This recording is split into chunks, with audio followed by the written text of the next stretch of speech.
Hey Internet, how's it going? I'm InnerTubes9000, and welcome to yet another video, but not just any video. Today we're going to be doing something a little different. We're going to be mixing it up a bit. We're going to be talking about a franchise that's very near and dear to my heart. Now, it's no secret that I'm a big fan of the Diablo franchise, even the less favored one, Diablo 3. Now, don't get me wrong, the real auction house was basically a dumpster fire. It was pretty bad. In fact, it stopped me from buying it, and playing that sweet-ass game, and doing an Irish jig on the face of the denizens of hell. Now, I didn't play it right away like a lot of people did. I waited a little bit, and I got into it a little bit later around Reaper Souls, and I have to say that was a pretty massive update, so my view of the franchise is a little different than everyone else. I've read about the horrors of the early days. And really the only thing missing for me was that quintessential Diablo vibe, that grittiness that really defines a franchise. Kind of the same thing you get when you go to a really cheap hotel. Sure, you and the person you're with may have gotten a great deal, but why does the bed vibrate? Why does it smell like puke? And by the way, do yourselves a favor and never bring a black light in a place like that. You might have about 10 seconds of it being a cute little sci-fi thing, but that gets overshadowed quickly when the game of guess that residual fluid starts to come up a little too frequently. There's also the other favorite family fun time game. Is that a scab or is that a bed bug? You'll thank me later. Now fast forward a bit through some quality of life updates, and the Diablo dev team releases what I consider to be one of the best updates to date, the Necromancer pack. If you played D2 like I did, you know how badass a Necromancer actually is. I mean, who doesn't want to stomp around a blood-drenched battlefield, hurling bone spears all over the place, cornholing demons, only to resurrect them and send them after their own brethren and cornhole them too? Meanwhile, you're just kind of hanging back there with your pasty stuff like, I'd get in them thick of things, but I'm late tired. Now, prior to Blizzard announcing the Necromancer pack, there was a couple of things in-game that kind of hinted at the possibility of getting the Necromancer at a later date.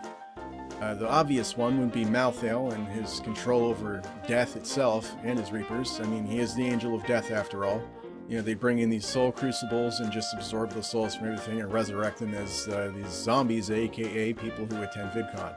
Now, Malthael himself, he's basically the angsty angel version of a suburbanite teenager covered in a bunch of piercings and tattoos who likes going out and scaring the old ladies next door before he leaves for high school. Now it only seems fitting that a pasty-ass motherfucker covered in bones who looks like he's seen too many Comic-Cons would be brought back in to pimp slap Malthael back to band camp. But that's not our only indication that it may have been a playable class. We had Meehan the Necromancer, your pasty boy, who popped in during Act 2 and Act 5 during random encounters who kind of hinted at it. There's some interesting dialogue, so if you haven't seen it, go check it out. Now maybe I'm losing my mind here, but I vaguely recall a soldier of some kind, an NPC in Act 5 in the Survivor's Enclave who was somehow touched by Malthael and had necromantic or necromancer abilities. I can't seem to find any indication of that right now, so if you know what I'm talking about, comment below. Also, you wouldn't really know it was there unless you were specifically looking for it. It's not like an integral part of the story, so you spoiler ninjas out there, you spoiler assassins, you can put your kunai knives away and your Naruto headbands. Back off. Alright? So I interpreted that as kind of a circumstantial thing. He wasn't someone who trained to be a necromancer like the priests of Rathma did. So, something to think about. I'm going to look more for that. Maybe that might make it into the video. If it doesn't, comment below if you know who it is. Be a great help because it's going to drive me further insane. You're probably saying to yourself, well, that's all well and good, Tubes, but what the fuck does this have to do with anything? Well, I'll tell you, Shitbrick. It has to do with Druids, Droids, Druds. Why can't I say that word? Anyway, they're on the way. But now you're probably saying, but Tubes, where's the evidence? And I would say, patience, young butt nugget. I got you covered. Unky Tubes was kind enough to do some research for you, so you don't have to. So your glorious ass can sit there and watch me make a total ass of myself. You like reading about investment firms? Fuck no, you don't. Which is why I'm going to summarize this up in a nice, neat little package. Just for you. Because Unky Tubes loves you. An article was released on CNBC Investing by investing journalist Tae Kim. In that, he talked about Goldman Sachs analyst Christopher Merwin talking about a prediction related to the Diablo franchise released in 2019 and 2020. Also listed was Overwatch 2, quote-unquote. After a little bit of research, I was able to find analyst Christopher Merwin listed on tipranks.com. On it, it lists Mr. Merwin's 66% rate in his investment predictions. So I'm not an expert in finance, but at face value to a layman, it looks like a pretty good success rate. So that's as of the recording right now. That might rise, that might fall. So keep that in mind.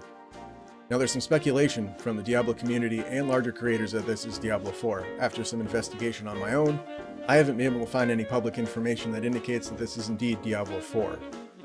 I do think there's some stuff coming for the Diablo franchise, but I think anything that's actually new is probably a ways off. But there's something coming, and I think it goes right back to what we were talking about before with Druids, Druds. Still can't say that word. Now, why Druids? I say, why not? I mean, who doesn't want to be a vengeful hippie that turns into a goddamn werewolf that can eviscerate even the most muscly demon into your favorite bola pico de gallo? And you can cut this as small or as chunky as you want. It's completely up to you. And now, traditionally... Not only that, they can also command the elements. They're like a less hygienic version of Storm from the X-Men.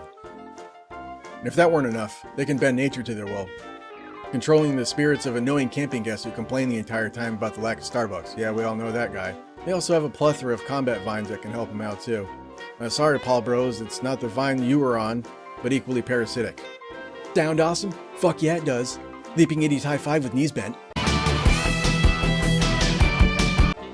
To be more direct, what I'm trying to say is we're getting a Druid class added to Diablo 3 either sometime later this year or in 2019. Everything makes sense as to why we would. I mean, there's all kinds of circumstantial little hints and indicators all over the place, just like when we had the Necromancer. Now, the Diablo dev team did a pretty awesome job developing a story around Malthael, him being the Angel of Death and Necromancy. They also brought in Mihan, however you pronounce his name, the Necromancer. Basically, what I think they were doing were adding the assets into the game already and kind of giving it a bit of a test and at the same time being a little playful with it. I think they're doing the same thing with the Druid class, and it's right there in plain sight. Now, when the Necromancer was released, they added in new zones, new monsters, and a lot of other cool shit. Now, one of the things they added in was this area called the Shrouded Moors. It's basically a shabby grassland covered in fog, a bunch of swamps, and the occasional pretzel hut. God damn, I feel bad for that guy at the register. Nobody goes there. Now it's the home of some angry-ass were creatures, the undead, and creepy-ass cultists, so basically all the same thing you would see at a strip mall. Now we got some werewolves in there of a few varieties. We've got your atypical throat-eviscerating cuddly kind, and then we've got the other kind that looks like it spent a few too many minutes in a microwave. We also have oversized werecrows that go by the fluffy name of Corvian Hunter. They look like what would happen if a weeaboo got a little too freaky with a crow behind the ficus in a Carl's Jr. dining area. I think what we have here is the same case as the Necromancer. We got assets, we got a little bit of playfulness, but that's not all.